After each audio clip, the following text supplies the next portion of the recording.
the death of the Copenhagen interpretation of quantum mechanics. And just for those who are really not familiar with the whole meaning of quantum mechanics, basically what happens is if you have subatomic particles, they begin to behave in ways that cannot be explained in the same way we can explain macroscopic behavior of objects. And I believe now, I mean, it's very, I think it's plain, very plain. Another way to say that is at this microscopic level, particles and material begin to behave in ways that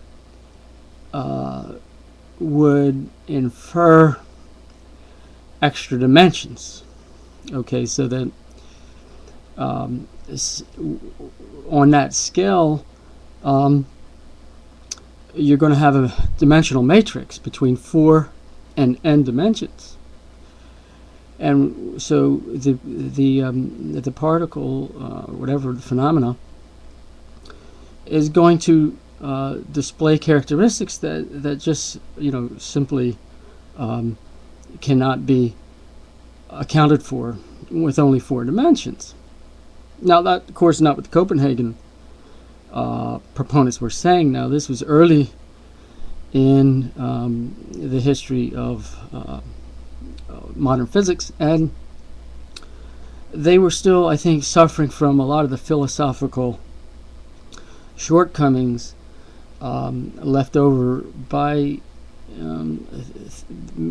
philosophical materialism. This idea that only material universe can exist, only what's accessible to us is meaningful or actually has an existence. Very sort of short-sighted, narrow vision, tunnel vision kind of view. And by the way, there's also a corresponding school in theological world called Creation ex nihilo, which also shared that sort of tunnel vision idea that prior to creation there was actually nothing. I mean, that's a meaningless concept. There's 2 things that can't exist. One is nothing, and the other is nowhere. And I guess maybe you could add some other things. Off the top of my head, those are 2 things I can think of that don't exist, and it's impossible for them to exist, and they never could exist, and they never did. But in the Copenhagen interpretation, they were seeing this strange behavior, subatomic particles, or not even subatomic, but just microscopic, and they could describe the behavior with probability statistics, those kinds of things. But they were unwilling to attribute any actual reality to what the cause of these behaviors. And there were people who were not satisfied that philosophically, Einstein being one of them. And they were wanted to propose hidden variable models of what was going on. Now, unfortunately, all the hidden variable models that were being promoted, they were trying to do so in 4 dimensions, and that's why it was very easy for the proponents of non-reality, no hidden variables, were easy to shut the hidden variable proponents down, because up until recently they were trying to account for these variables in 4 dimensions, which can't be done. Well, physics has grown up quite a bit since then, and I think that, personally, I believe there's 2 things that are alive now: hidden variables and aether. or ether, however you want to pronounce it. These things were supposed to have been, dismissed. And look, we see this happening over and over and over again in science. They teach dogmatically a particular model. It never really is, it doesn't really actually, it's incomplete, it really can't satisfy. Somebody comes along with a more universal approach to it, in the same way Einstein did with gravity, with Newtonian gravity.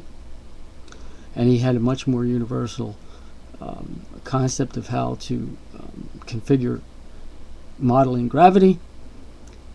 It was much more comprehensive, and it answered a lot more questions.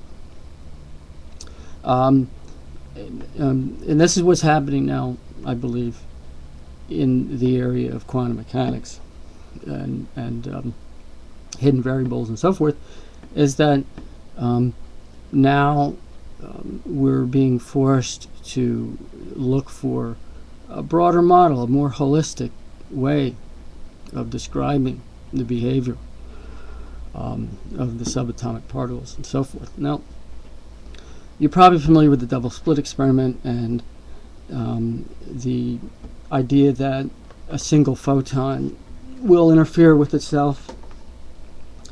And this has been, instrumental in a lot of the confusion and struggling with how do we come up with a model that would allow that to happen. Now, in my previous video, I was talking about the fact that there's sort of one photon.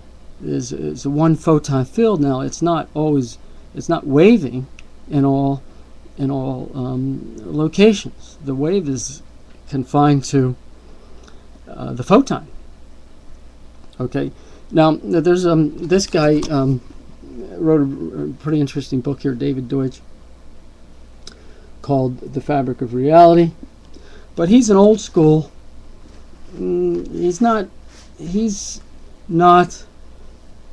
a proponent of the extra-dimensional aether like I am. This is, the reason I want to cover this is to give you an idea of the progression of the sophistication of modeling, quantum mechanics and what's really behind reality kind of physics. So this guy says, well, you have a photon interfering with itself. Well, there's a shadow photon.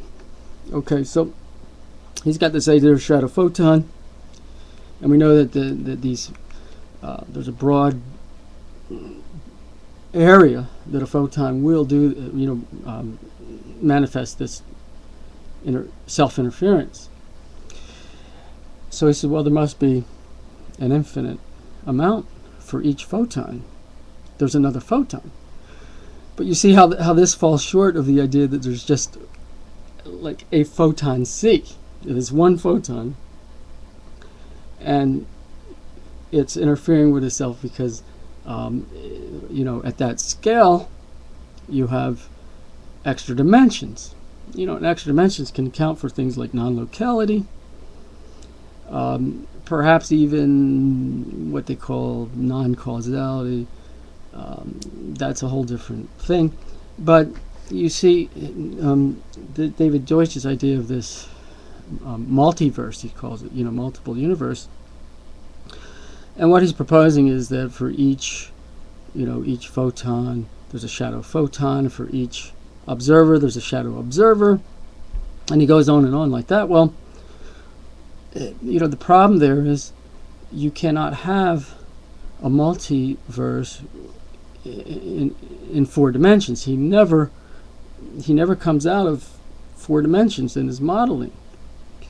And the reason I say that is because even though he doesn't spell this out, what he does do is assume that the behavior of the shadow person is going to be similar to the behavior of the person in our realm, and there's no reason to believe that, because we know that subatomic particles don't behave the same way. So anything first of all, the shadow would have to be taking place in extra dimensions. Okay, and